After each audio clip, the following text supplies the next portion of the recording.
Yuli is going to be talking about selection during crop domestication in brassica rubber. Thanks, Mark, for the introduction.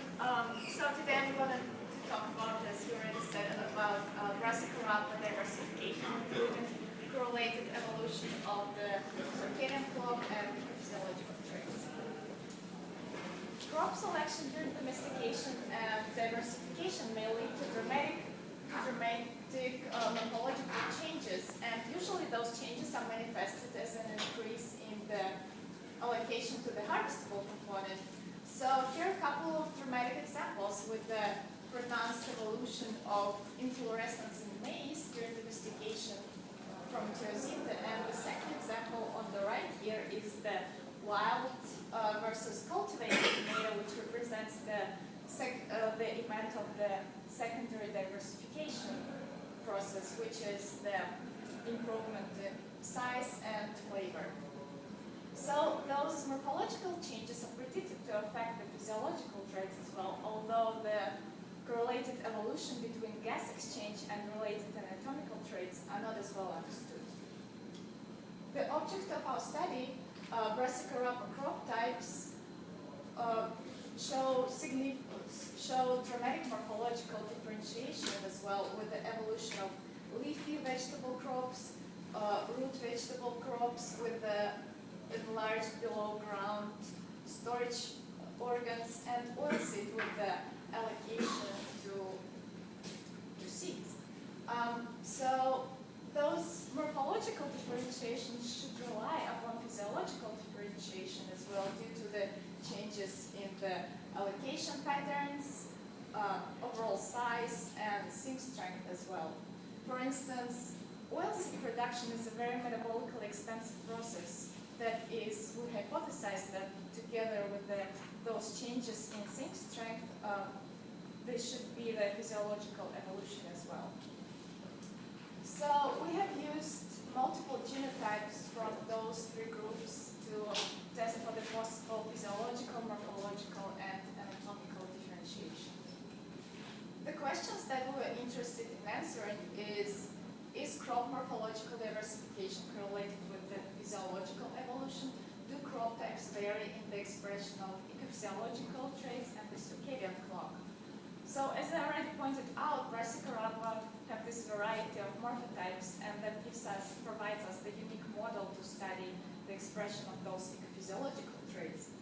Circadian clock is shown to regulate the expression of gas exchange in Arabidopsis, and there are also other crop orthologs that regulate the physiological traits in the parallel manner. Also, we hypothesized that during the selection, during domestication and diversification, clock might evolve in the correlated manner with the physiological traits. That is, either the changes in allele frequencies at clock loci might affect the gas exchange traits, or perhaps that the physiological evolution alters the sugar status, which can also be the input to the clock.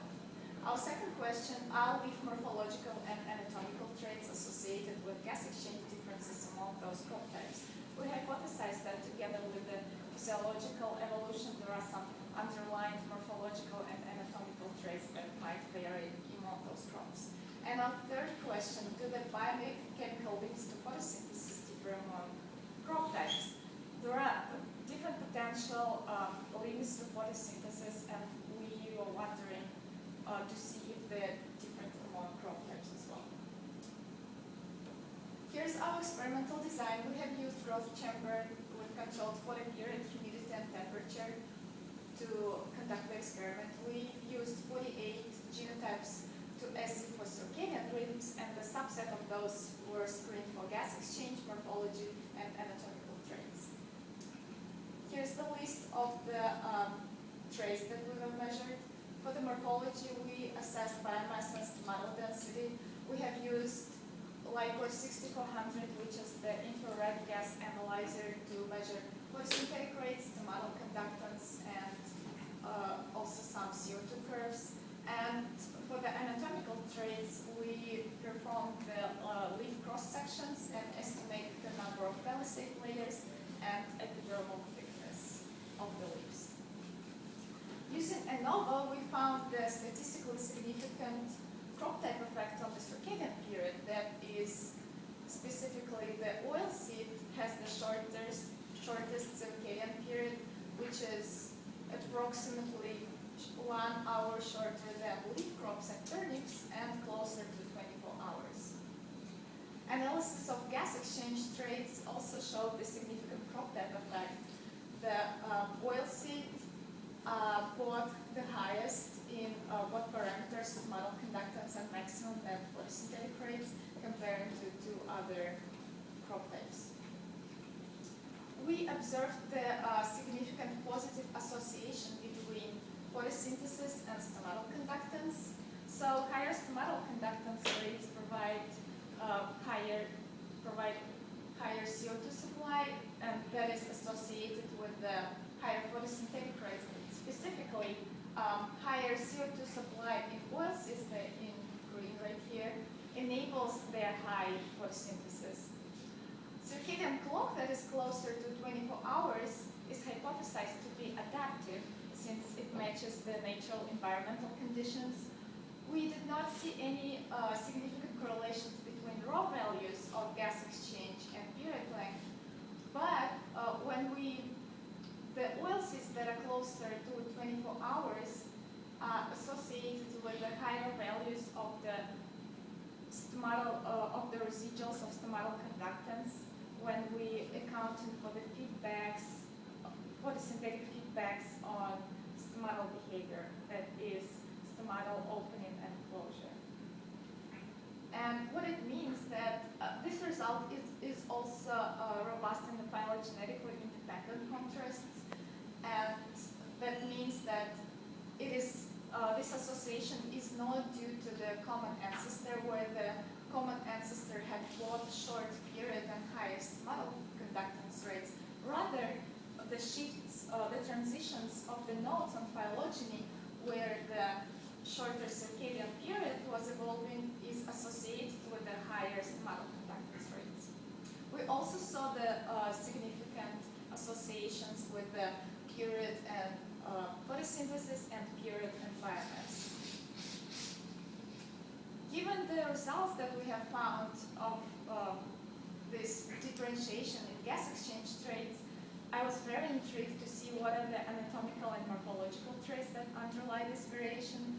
So specifically, oilseed having 40% more stomata than leafy crops, and they also differ in their internal leaf anatomy, oilseeds having thinner adaxial epidermis and more palisade layers.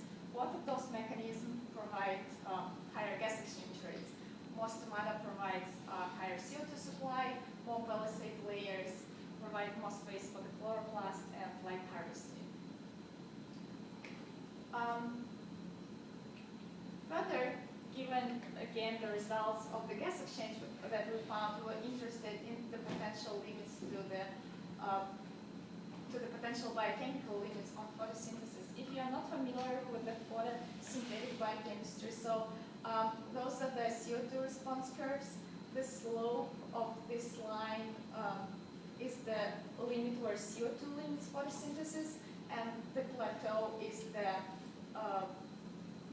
biochemical limitation of photosynthesis, specifically the RUBP regeneration. And so there are just parameters that could differ among crop types. And the figure on the right here is the maximum rate of rubisco carboxylation, and the oilseeds are having higher rubisco carboxylation rates. That is consistent with the higher gas exchange, because what it means that oilseeds having higher sugar metabolism, which is also consistent with the metabolically expensive oil production. To summarize our results, human selection during domestication and diversification favored the increase in allocation to the specific harvest component, and those morphological diversification are associated with the ecophysiological traits and the circadian clock, which ecophysiological traits and clock in its turn show correlated evolution, that is either changes in the allele frequencies and clock loss affects the expression of gas exchange, or the gas exchange evolution changes the sugar status and affects the clock. Further, there are leaf anatomical and morphological traits that are associated with the higher values of gas exchange in some crops. And lastly, there are biochemical limits to photosynthesis that also differentiate among those crop types.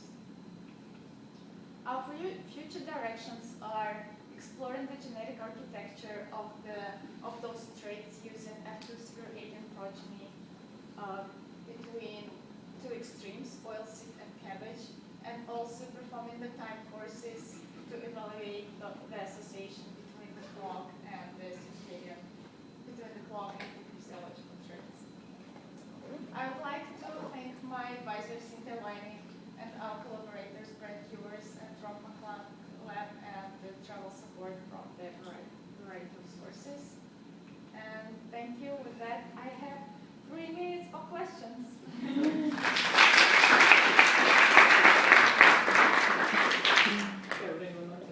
Oh, no, that's very nice. One question then, how was the circadian clock experiment done?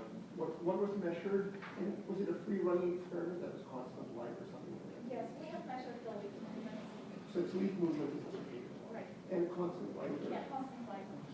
Because, just there was a 2-hour difference in the sleep. That's a pretty large circadian clock difference. I'm not sure I know any other species that has that large. Some of the doctors want to have such differences. That's amazing. It is amazing. Have you got any idea about the genetic basis now? Like how that would evolve to insect? That's a very good question. We're still trying to uncover this mystery, because it is either the artifact of the selection during diversification, or there are some factors that we can check on together. Yes. Two other questions about the circadian clock study. Would it be expected that the human period would differ in different light intensity and be exposed to different light intensity? That's question for second. And also your statement that closer to 24 might be more adaptive or more fit. Most of the students that they were constrained to 24 hours in the metro environment, and therefore a student development what they're doing to maybe make a comment on that.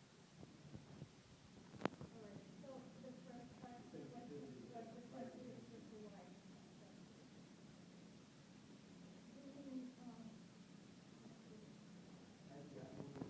In animals, the tau differs according to light intensity. You can get in some animals, longer tau with brighter light intensity, and in nocturnal animals, lower. Anyway, it varies with light intensity. It's permanently variable. I'm not sure about plants though, because for example, if comparing to Arabidopsis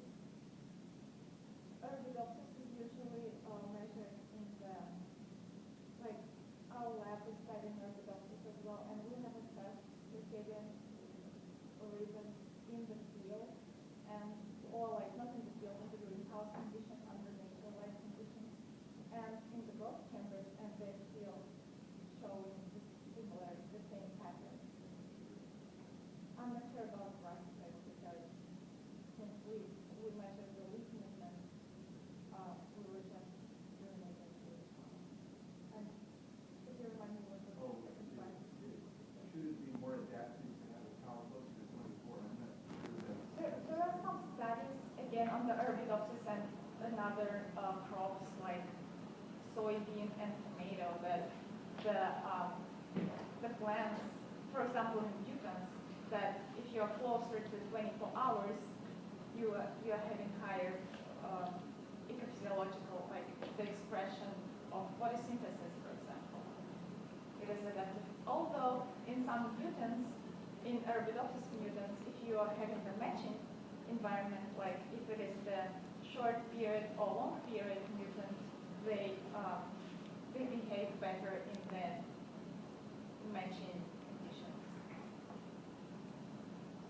Okay, so we should probably move on.